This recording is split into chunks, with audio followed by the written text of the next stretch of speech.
why does growth and becoming more yourself feel so hard? And if you're in this period right now where you're constantly changing, building something, leaving behind this past version of you that no longer fits how you actually are today, and moving towards something that you can feel, you can't fully name who you are yet, but this feels worse than you expected, more disorienting, like something in you is coming apart rather than coming together. I want to give you a framework for that, because what you are experiencing has a name, and naming this changes everything about how you relate to this and how you see yourself.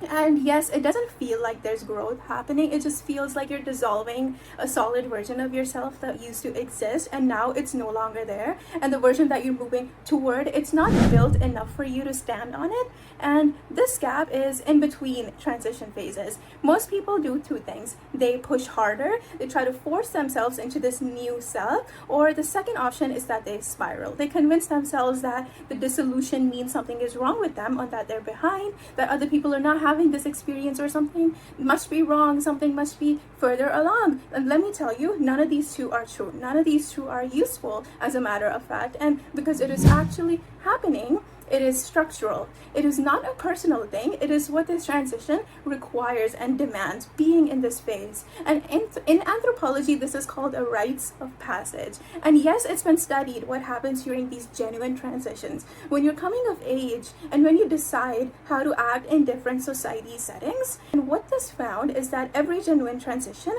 regardless of culture or context, it moves through these three stages, which are separation, which is you leave behind who you were. Then it comes liminality, which is you enter this in-between, and reincorporation, where you eventually re-emerge with this new consolidated version of yourself, this new identity. So liminality means threshold. And the middle stage, pretty much, it means that you're neither who you were nor who you're becoming, and you exist between these two versions of yourself with no real ground, stable ground underneath either one. And I don't think anyone has applied this concept to this specific experience of ambitious woman in her 20s who's actively trying to build something new. But I think it's so accurate in describing what the experience is, because when you're in this old identity, the version that was eligible to the people around you, that had a different story. It knew its place in the social structure that you were a part of, and that version has been almost like replaced. You chose to leave it, or it's no longer available to you. You outgrew it, to the point that staying in this old part of you requires you to actively diminish yourself almost. And this new identity, that one you're moving toward, it's not yet stable. It doesn't yet have this social confirmation or track record or an internal certainty that this identity makes an identity feel solid. And it exists as a direction, or as a feeling, or maybe as a set of choices that you're making, but it's not something that you can fully stand on yet. This is what I call the identity threshold, the specific gap between who you were and who you're becoming, and neither version is fully there. The identity threshold is not a problem to solve, it is just a stage. But here's what makes it so hard, that modern life has no ritual or container for it.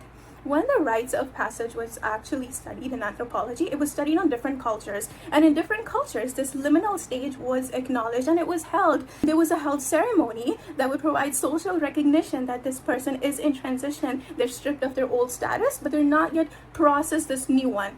But we don't have that in modern life. There's no ceremony for a woman who decides to build something. There's no social acknowledgement that she's in between two identities. So the dissolution just looks like she's falling apart.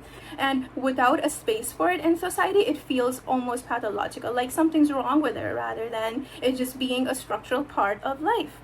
And this dissolution is actually not a crisis, it is a process. There's such a big difference between the two things. And what we miss in this most commonly is that identity does not update all the time continuously. It updates through disruption. And this in between, it's not a failure, it is a process. You cannot build a genuinely new version of yourself by nullifying this old version which is fully intact still. The dissolving has to be a prerequisite for this construction that you're moving toward. And this also means that the women who feels the most lost in between are often the ones for whom the biggest changes are coming. And the depth of their dissolution is some way is signaling how big of a scale of a transition you're going through. Because this transition, it requires you to be in between, and it is not comfortable to accept that, but it is what is truly happening. And what's truly happening is usually more useful than just what you comfort yourself with and tell yourself. one direction I will give you toward solving this is that in every culture that ritualized liminal stage, there was always one element in common. There was a container that simply acknowledged that this person is in transition without rushing them out of it. But the modern equivalent of this is finding one person, one space, or one activity that doesn't need you to be further along than you are.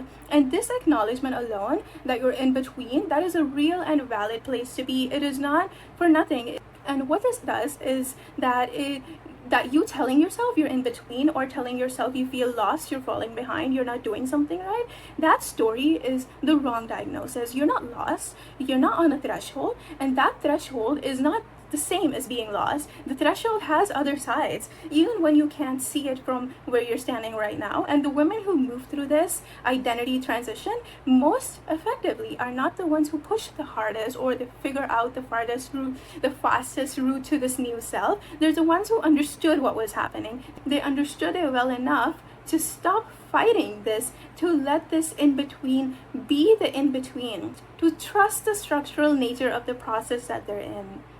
And telling yourself that no, you're not lost or you're not falling apart, you're just in between. If this is the kind of thinking you want more of, subscribe to my channel so I can tell you and remind you that you are not falling apart, you are just in between.